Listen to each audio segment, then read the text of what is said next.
It's fair to say that Inazuma 11 Victory Road has had a long and troubled production history. It was first announced in 2016 as Inazuma 11 Aries and was meant to release in 2018 alongside an anime show of the same name. However, here we are some 7 years later from that date and the game is only just released. To give some footballing context, in those 7 years since the game should have come out, my team, Tottenham Hotspur, have had 6 different managers, got to 3 cup finals, finished 17th in the league, and finally won a trophy after 17 long years of waiting. It's been emotional. They say a week's a long time in football, so for Inazuma 11 fans, waiting for this game must have seemed like a lifetime. It's finally here though. Was it worth the wait? Well, let's find out.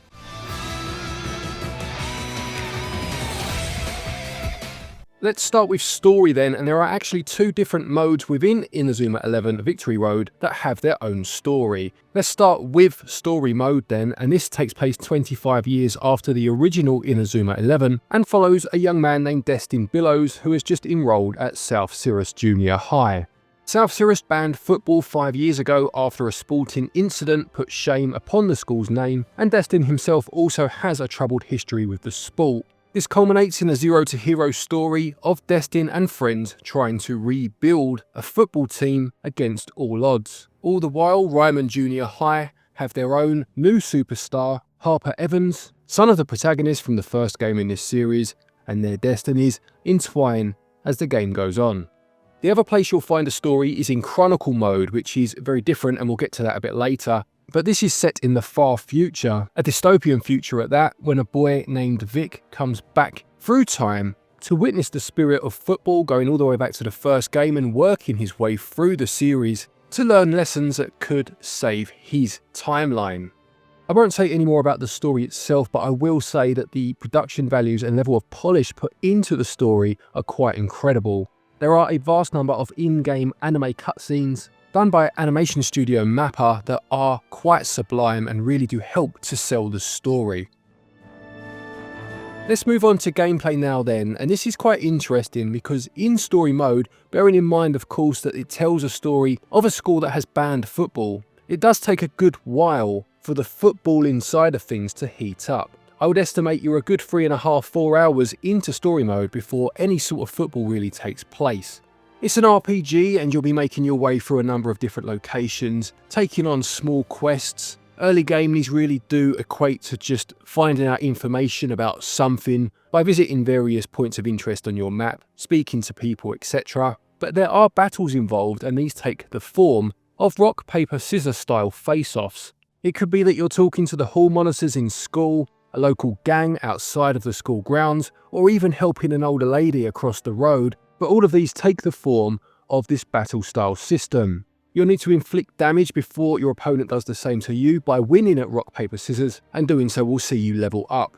I will say that the story mode is very slow going. If you're buying this game, I'm assuming it's because you love football, and as I said, there's not a huge amount of that until you get away into story mode, and then you have the anime cutscenes and what have you as well, which really do prolong getting to the point where the story starts to heat up. When Destin and friends start to rebuild the team, it does grab you, and fair play to them. I will say that the slow burn does pay off, in that you're rooting for these characters to achieve what they want to, but just be prepared for a bit of a long haul to get to that point. There are definitely some interesting moments as you start to recruit team members in story mode. Having a Dance Dance Revolution style dance off against an idol to try and convince her to sponsor your team was certainly a strange highlight. And the charm and world building that takes place within this story mode was certainly endearing. What's good is that you can play Chronicle mode at any time. The 2 modes are completely exclusive from each other, and Chronicle mode is definitely what you'd expect from the Inazuma 11 series almost from the off. You'll replay famous matches from the Inazuma 11 timeline, with specific objectives that you need to meet in order to pass these matches and move on and unlock the next one, but you can then replay these matches with your own custom team, as every time you are successful in one of these matches you'll be given a number of different consumables but also player cards with a huge roster of characters from the series. In fact, there are over 5,000 characters available in this card form. They're called spirits and you can then use these in your team and play these matches in a more traditional way of just winning via the score as opposed to being objective led.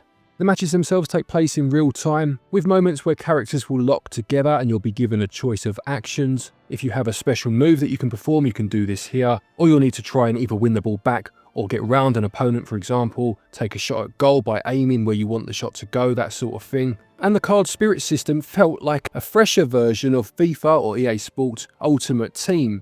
You will get to a point in story mode where you're also playing these football matches, but I did feel that switching between the two whilst you're waiting for story mode to really kick in was the best way to keep myself invested. Outside of these two modes, you also have a number of different modes, some of which include multiplayer or online play. There is a competition mode where you can play matches against the AI or go online, as I mentioned, or the battle-based stadium, which is a number of different battles against legendary teams from the series. Control-wise, things are relatively straightforward. You control your character with the left stick, move the camera with the right stick, and the face buttons will help you when it comes to either the battles or the footballing side of things. Some of the button prompts did seem a little slow to react. There's a certain move that you do within the footballing sections where you can press L and R to sidestep and try and take the ball from your opponent. This didn't feel quite as responsive as I would have liked. I think this is down to there being a small cooldown between button presses, but it just feels a bit awkward to begin with. On the Switch 2 version, you can use the mouse for menus, and you can instantly switch between mouse mode and back to controller mode by moving the controller back up in a more traditional way. And you could use the mouse in the footballing segments, effectively pointing with the mouse as to where you want the ball to go, but then using the stick and buttons to move and pass. It's a nice nod back to the fact that the original games on the DS used a stylus, but to be honest, it was a one-time experiment for me. It was a bit too awkward. I went straight back to a more traditional control scheme.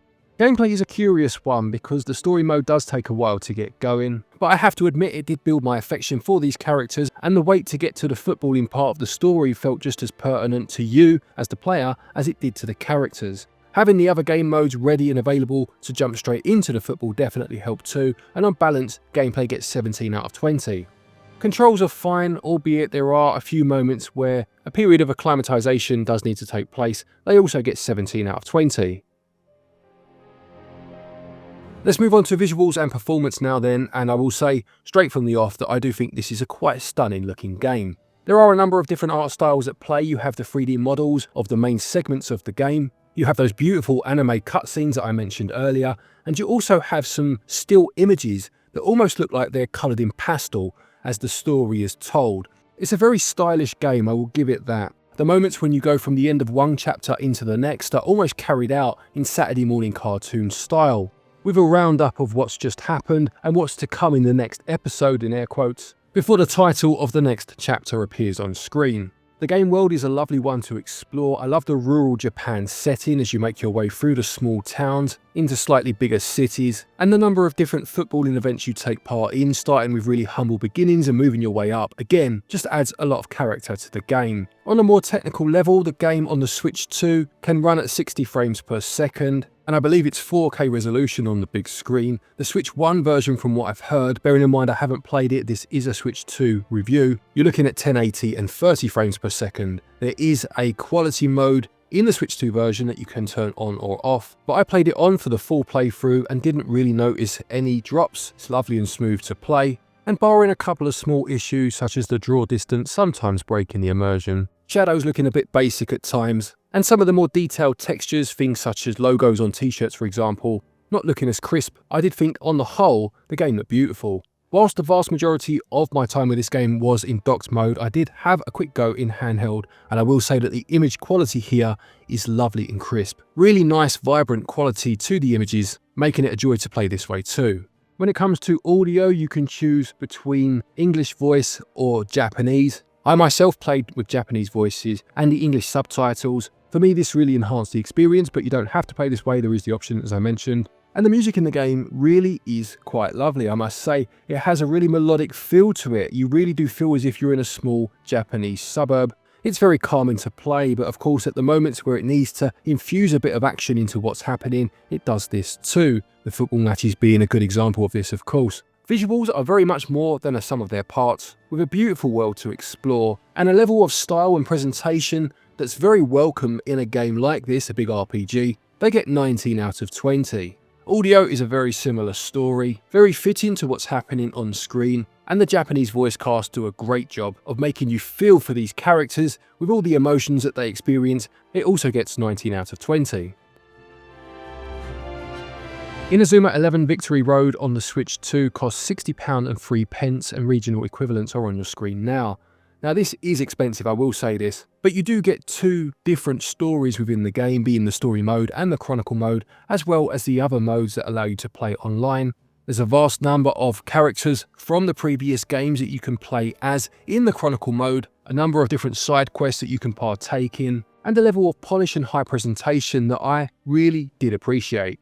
It's only a couple of pounds more than the Switch 1 version, and this is one of those times where I do feel that the extra couple of pounds is definitely worth it. As much as £60 is definitely within the territory of when I start to wince at the price of games, the level of love and detail that's been shown here does at least make it more palatable. Value gets 17 out of 20. To conclude, Inazuma 11 Victory Road is quite simply a fantastic game. I will say that it does take a while to get into story mode, and you almost need to change your expectations to a small degree and accept that you're almost watching an interactive anime whilst the characters and world are set up before you start to take over a bit more a few chapters in. It's nice that you can punctuate this with the other game modes and make sure you're getting your football fix, but I thought this game was fantastic and a recommendation for football and RPG fans alike.